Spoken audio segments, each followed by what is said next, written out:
Olá, olá, meus amigos, minhas amigas, meus queridos, muito bem-vindos ao nosso curso aqui para o Ministério Público da União, o MPU, curso para o nível técnico, que a gente vai estudar aqui no nosso Direito Administrativo. Então a gente começa hoje nosso curso aqui, Direito Administrativo, um curso muito tranquilo, muito direcionado, no seu esquema de prova, para você se dar muito bem e alcançar a sua aprovação. Então a gente tem aqui, dentro do tema do Ministério Público, um edital anterior, na época que a gente teve, lá em 2013, nós temos um curso em andamento com o edital ainda não lançado. Então lá em 2013 a gente teve o seguinte tema para o técnico. Vamos ver aqui junto comigo, venha cá. Nós temos como primeiro tema, o tema de poderes administrativos, poder hierárquico, poder disciplinar, poder regulamentar, poder de polícia, uso e abuso do poder. Depois no tema número 2, noções de organização administrativa, tema muito bacana para a gente atuar juntos aqui e fazer até algumas questões, inclusive. Administração direta, indireta, centralizada e descentralizada, que tem a mesma fisionomia da administração direta e indireta. Ato administrativo, conceito, requisitos, atributos do ato, tema importante, cai muito em prova. Classificação e espécies, agentes públicos, espécies e classificação, cargo, emprego e função. Licitação, princípios de dispensa, inexigibilidade e modalidades, lá da Lei 8666 de 93. Depois nós temos o tema de responsabilidade civil do Estado, tema também focado bem para a sua prova. E por último, o tema de controle, que também é um tema que geralmente tem uma questão certinha para você. Então, nós temos aí, a princípio, 8 temas para a gente trabalhar juntos e voltar aqui ao nosso rumo dos estudos até a nossa aprovação. Antes da gente começar a tratar um pouco sobre cada tema e começar a estudar direitinho, aprofundado cada tema para o jeito que a banca cobra para você, eu quero me apresentar. Meu nome é André Malheiros, eu sou advogado, sou professor aqui do curso ímpar, já leciono há alguns anos na área do direito administrativo, no direito constitucional, mas hoje somente na área em direito administrativo. Deixei o constitucional um pouco de lado e tenho me direcionado muito ao direito administrativo, é uma matéria que eu sempre gostei e é a matéria que sempre trouxe alguns caminhos para mim na vida profissional. Então, eu quero que você aproveite a oportunidade de você estudar, a oportunidade de você estar com um dos cursos que mais aprovam no nosso país e tenham certeza, o nosso foco aqui é a sua aprovação. Nós estaremos juntos até a sua aprovação. Eu quero que você ponha na sua cabeça primeiro aqui, eu vou lhe dar uma dica, de que estudar para concurso público não é um estudo muito fácil. Estudar para concurso público é um estudo que exige dedicação. É uma fase da sua vida em que você vai se dedicar, que você vai perseverar, que você vai buscar cada vez mais as informações e vai apanhar, mas também vai levantar e ganhar. Eu quero que você tenha certeza, você que já veio de outros cursos, outros concursos, que você aqui no curso ímpar, você vai ter uma preparação realmente ímpar. Uma preparação que é diferenciada do que tem sido tratado nos outros cursos para concursos públicos. A gente tem aqui um esquema que a gente foca bastante na questão objetiva que o seu edital traz, com análise de provas anteriores, de editais anteriores, tentando fazer uma previsão do que vem agora na sua prova. Então, não é nenhum mistério, não é nada de outro mundo, mas um estudo que não é mais do que a nossa obrigação de trazer para você tudo que tem de mais atual, tudo que a banca ela está pensando nesse atual momento e tem sido cobrado em prova. O nosso objetivo, repito, é a sua aprovação e nós estaremos juntos até ela. A sua aprovação também é a nossa aprovação. Então, conte com o nosso apoio, conte com a nossa equipe técnica, tenha o privilégio de usufruir do curso e também tenha a certeza que todo o tema ele será tratado com o maior profissionalismo, a melhor didática possível para você responder as questões de prova com total tranquilidade. A segunda dica que eu lhe dou é que você faça, a partir de agora, algumas questões de concurso público. A partir de agora não, a partir do final da aula. Façam algumas questões de concurso público. As questões de concurso público, elas são interessantes, elas são importantes para você, porque elas serão o principal objetivo no dia da sua prova. Quando você for fazer a prova, você não vai ter um professor, você não vai ter um livro, você não vai ter uma apostila, você não vai ter o computador, mas você terá a questão para fazer naquele momento. Então, se você quer uma dica para ser aprovado, façam questões de concurso público. Façam questões de concurso público, não tem erro. Procure algum desses sites que tem questões de concurso público, ou até o nosso site, a gente disponibiliza às vezes algumas questões para vocês treinarem. Então, tenha a certeza, o seu esquema de estudo até a sua aprovação, ele passa pela aula que você assiste, pela sua dedicação principalmente, pelo estudo das apostilas, dos livros que a gente pode indicar durante as aulas e principalmente na elaboração de questões. Você treinar questão cada vez mais faz você chegar pertinho da sua aprovação. Então tenha a fé, tenha certeza e nós vamos começar a partir de agora o nosso tema de Direito Administrativo, nosso tema 1 aqui da nossa aula, que é o tema de poderes administrativos.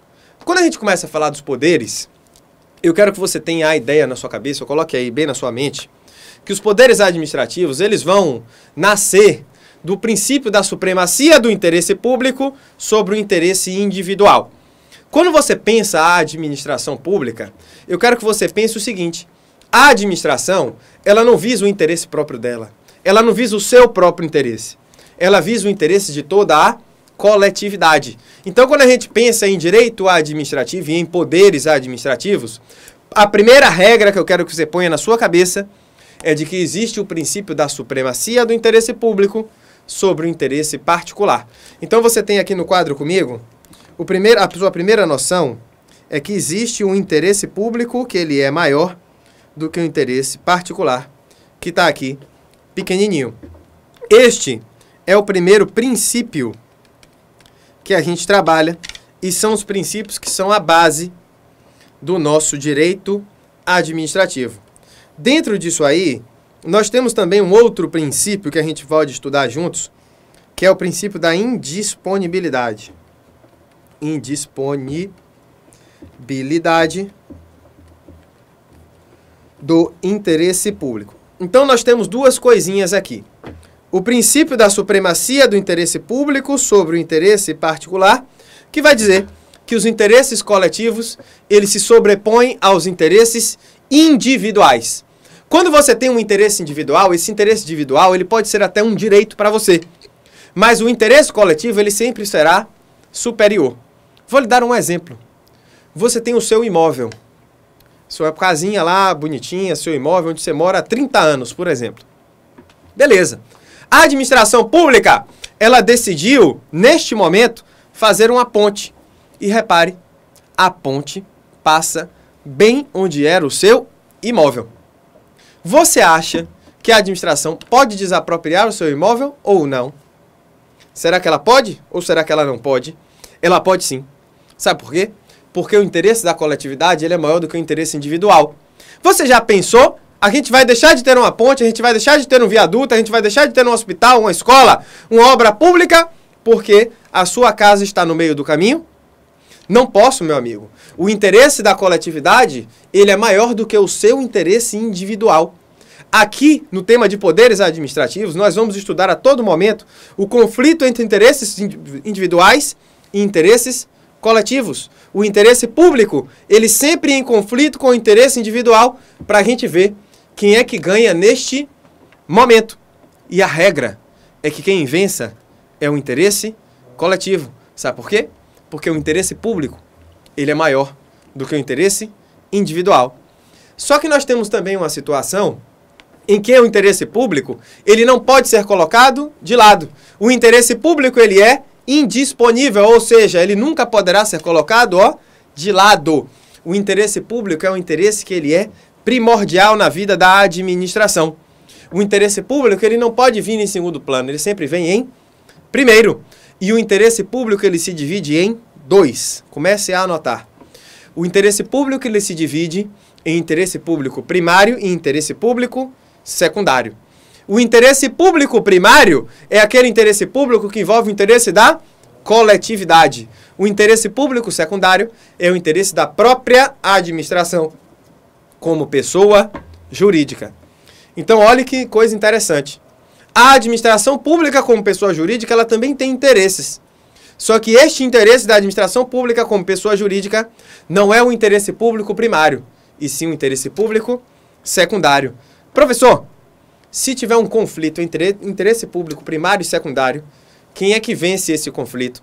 O interesse da coletividade. O interesse da coletividade, ele sempre se sobrepõe ao interesse individual, até mesmo o interesse da administração pública. Show de bola? Matamos isso aí? E o princípio da indisponibilidade é aquele princípio que a administração nunca poderá colocar de lado o interesse público. Nós vamos encontrar algumas situações, e a primeira situação que a gente vai ter um conflito entre interesses públicos e interesses particulares será uma situação de abuso. Deixa eu só lhe explicar uma coisa, sem desenhar no quadro, porque lá na aula de atos administrativos nós vamos aprofundar um pouco nesse tema. Você se lembra, se você não se lembra, eu vou lhe dizer agora uma noção bem básica para você ficar esperto, de que o prefeito ele pode desapropriar imóveis dentro do município.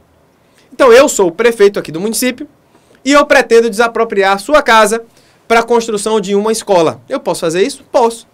Eu, prefeito, eu tenho o poder de desapropriação. Beleza. Estou atuando para desapropriar a sua casa. Só que nós temos uma informação extra aí. Você foi meu adversário político na época de eleição. E eu estou desapropriando a sua casa não para construir uma escola, mas sim para me vingar de você. Olhe que conflito.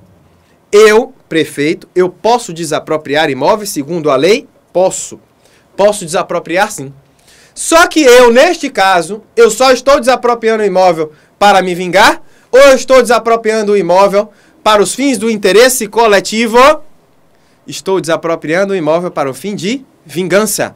Interesses pessoais. Olha o que eu fiz nesse momento.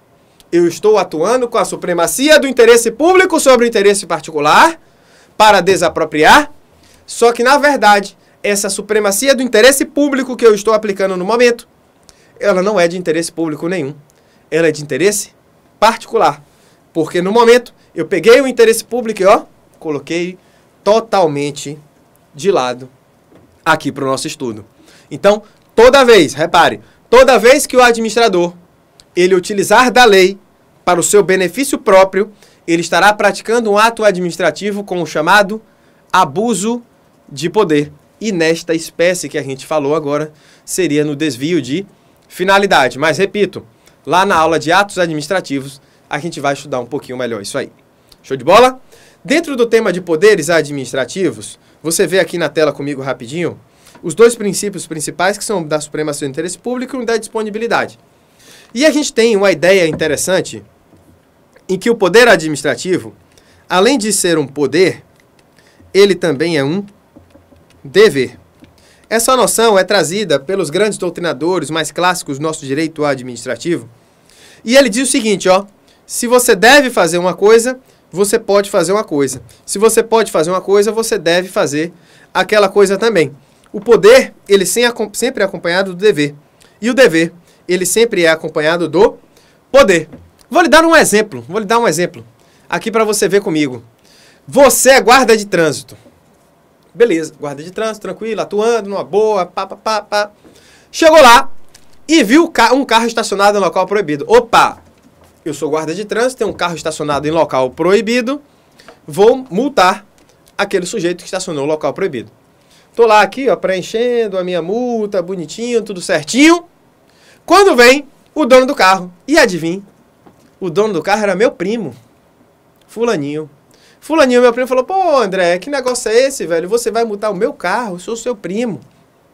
Você já pensou se eu, administrador público, viro para ele e falo assim, Fulaninho, me desculpe, rapaz, você tá no lugar proibido, mas como você é meu primo, eu vou relevar.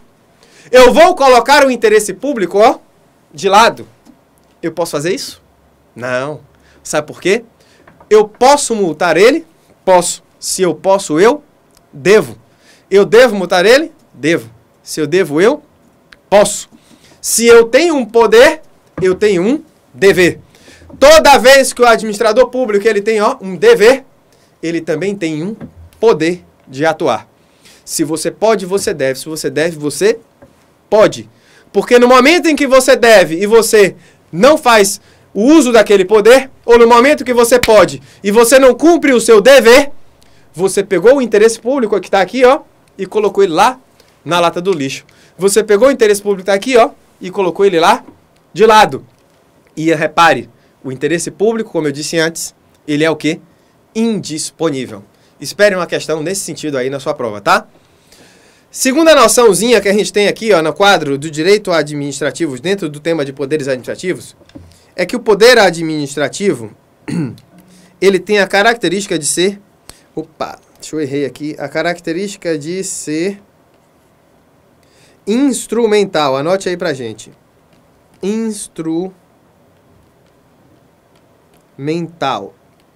Instrumental.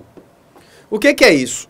É que o poder administrativo, ele é um instrumento utilizado pelo administrador para aplicar os chamados poderes administrativos. E olha só, nós temos diversos poderes administrativos, que nós vamos nomeá-los agora. Nós temos um poder hierárquico. Aliás, não vou nem começar com ele primeiro.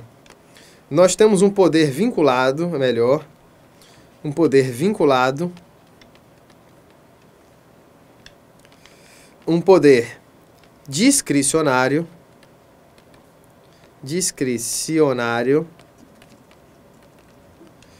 agora sim, o poder hierárquico,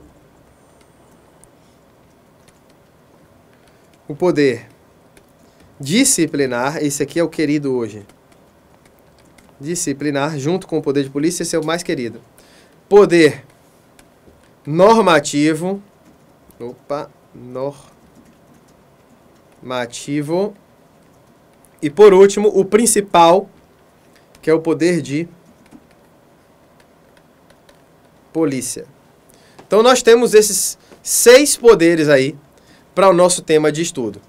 Eu quero lhe dizer um negócio, e você já fique logo esperto, que quando a prova ela fala ó, em poder vinculado e poder discricionário, esse poder vinculado e poder discricionário, eles na verdade, no fundo, não são poderes, e sim formas de atuação. Formas de atuação do administrador público. O administrador público, uma hora ele atuará de forma vinculada e outra hora atuará de forma discricionária. Então você tem aqui comigo o primeiro poder, que é o poder vinculado. O poder vinculado é aquele poder em que o administrador público ele obedece estritamente o que está escrito em lei. O poder discricionário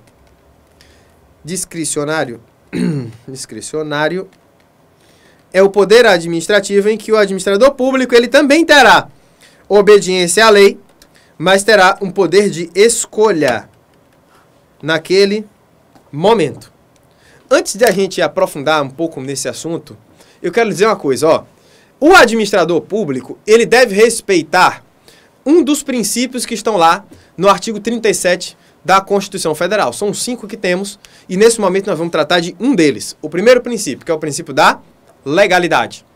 Esse princípio da legalidade, para a gente, administrador público, ele significa que a gente obedece somente o que a lei determina. Eu só faço o que a lei manda. Você, cidadão comum, que não passou no concurso ainda, infelizmente, nesse momento, você tem um princípio da legalidade e eu, administrador público, eu tenho outro. Você, cidadão comum, o princípio da legalidade para você é aquele princípio que vai dizer: você faz o que você quiser, você só não faz o que a lei proíbe. Você pode pular, você pode gritar, você pode colocar o seu som na altura que você quiser. Posso, só não posso a partir de tal hora. Você pode dirigir? Posso, só não posso se eu estiver bêbado. Você pode estacionar o seu carro? Posso estacionar meu carro. Eu só não posso estacionar em local proibido. Então o princípio da legalidade, para você que é cidadão comum, ele é bem desse jeito. Você pode fazer tudo, você só não faz o que a lei proíbe. Eu, administrador público, eu tenho um princípio totalmente diferente. Eu faço o que a lei manda. Eu faço o que a lei determina. Beleza? Então, eu, administrador, eu sempre terei uma obediência à lei. E você vai reparar que tanto no ato vinculado quanto no ato discricionário, eu tenho a estrita obediência à lei, sim. Veja aqui, ó. Tanto no ato vinculado, eu tenho a lei. Como no ato discricionário, eu tenho também a lei. Aqui no ato vinculado, eu estou totalmente preso à lei. Então, nesse momento, a lei vira para mim e diz o seguinte, ó, um servidor público, ele faltou ao serviço mais de 30 dias, sem justificar. O Estatuto do Servidor Público da União, ele vai dizer, ó, que a pena para isso é a pena de demissão. O cara faltou mais de 30 dias, sem justificar, demissão. O servidor público, ele praticou corrupção. Corrupção. Qual é a pena para isso? Demissão. Eu não tenho outra escolha como administrador público, eu tenho que demiti-lo. Então a lei, ela não me deu margem de escolha. A lei já definiu qual será o meu comportamento. Eu sou guarda de trânsito e vi o sujeito estacionar no local proibido. O que, que a lei fala? Que você deve multar. A multa será de X reais. Eu posso escolher o valor da multa? Não. Por quê? Porque a minha atuação, ela está ligada, ela está vinculada ao que a lei manda. Diferente aqui do nosso poder discricionário. Dentro do poder discricionário, nós vamos ter um poder de escolha que a administração vai dar para a gente. Então, eu sou prefeito e eu posso escolher as vias aqui dentro da cidade. E os carros aqui na cidade, eles andam de 20 até 80 por hora. Aqui em Salvador, nós temos um estúdio aqui em Salvador, e a gente anda em 20 km dentro de condomínios fechados. No bairro da Barra, a gente anda a 30. Aqui no Rio Vermelho tem trechos de 40, 50. No bairro chamado Pituba é 60. Nas principais avenidas da cidade, 70. E perto do aeroporto, lá na Avenida Paralela, 80. Então, nós temos uma variação de velocidades dentro da nossa cidade. Essa variação de velocidades é um poder de escolha que o administrador público ele tem nesse momento. Então, eu, prefeito, eu posso escolher as velocidades dentro das vias da cidade. E aí, eu começo a fazer esses poderes de escolha. Eu quero que você pense o poder discricionário como se fosse uma vaga aqui de garagem.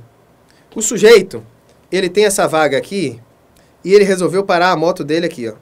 Parou a moto aqui, a moto bonitinha, né? Que o professor sabe desenhar demais. Parou a moto dele aqui e a moto dele tá aqui, tranquilona, de boa, com a rodinha, né? Tem as duas rodas aqui, tranquilo. Maravilha. Ele ultrapassou as linhas? Não. O poder discricionário, ele também exige isso. Não ultrapasse as linhas. Repare que eu tenho uma linha máxima de 80 e uma mínima de 20. Nunca ultrapasse as linhas. O momento em que o administrador público ultrapassar as linhas, o ato que faz a ultrapassagem disso será considerado ilegal. Então, nós temos aqui, ó, por exemplo, o prefeito do município, ele resolveu colocar a velocidade a 90. No momento em que ele escolheu a velocidade a 90, esse poder de escolha que ele tem ultrapassou o que a lei determinou. E esse ato é considerado ilegal. Então, eu, prefeito, eu posso ter poder de escolha. Vou lhe dar outro exemplo. Dentro da lei de servidores públicos, nós vamos estudar ela. Dentro da lei de servidores, você, dentro de um processo administrativo disciplinar, você pode punir um servidor de 1 a 90 dias de suspensão. Eu, prefeito não, eu, presidente da República, ou ministro, ou chefe de repartição pública, resolvi suspender o servidor porque ele faltou uma tarde de serviço por 3 dias. Até aí, aceitável, né? Só que este sujeito, ele faltou uma tarde de serviço e eu resolvi fazer algo diferente com ele. Não puni por 3 dias, mas não. Por causa que ele faltou uma tarde de serviço, eu resolvi puni-lo por 90 dias. 90 dias. Neste momento, você percebe aí um exagero da atuação do administrador público. O cara faltou uma tarde de serviço e ele foi punido por 90 dias de suspensão. Você acha justo isso? Eu não acho, não. Eu espero que você também não ache. Porque toda vez que o administrador público ele começar a atuar dentro da lei, porém, com arbitrariedade, esta arbitrariedade, meus amigos, ela trará a ilegalidade àquele ato praticado. Então, a gente tem a definição de uma professora lá de São Paulo, a nossa professora Maria Silvia Zanella de Pietro, grande professora lá da USP, homenageada por todos os estudiosos do direito administrativo, ela tem uma frase que é repetida por todos os professores. A discricionariedade, ela não se confunde com a arbitrariedade. Não é porque eu tenho o poder de atuar dentro da lei, que a lei me deu o direito de punir até 90 dias, que em todos os momentos eu vou punir. Toda vez que eu for atuar, eu tenho que equilibrar o que existiu com a punição que será aplicada. E quando a gente começa a falar sobre isso, nós estamos começando a falar sobre o princípio da razoabilidade e o princípio da proporcionalidade. E se você ficou curioso para saber como é que é o princípio da razoabilidade, o princípio da proporcionalidade, os dois grandes princípios que vêm caindo em provas de concurso, bem como os outros poderes que a gente vai começar a trabalhar, eu te convido a adquirir o nosso curso lá no site do Curso Ímpar, nosso curso para o Ministério Público da União, para o cargo de técnico, e seja muito bem-vindo ao nosso curso. Eu espero que você tenha degustado bem essa primeira aula, esse primeiro bloco dessa primeira aula, e eu lhe convido de coração a curtir o nosso curso, a adquirir todos os nossos cursos, porque todos são feitos com todo o apreço, toda a dedicação para a sua aprovação. Então vamos fazer um combinado. Eu lhe encontro no próximo bloco, porque com fé em Deus você irá adquirir o nosso curso, tá certo? Espero que você confie em mim, que você tenha adorado, e eu deixo o meu agradecimento aqui pela presença de todos vocês. Um beijão e até a próxima. Bons estudos e até o bloco, com fé em Deus, bloco número 2. Tchau, tchau.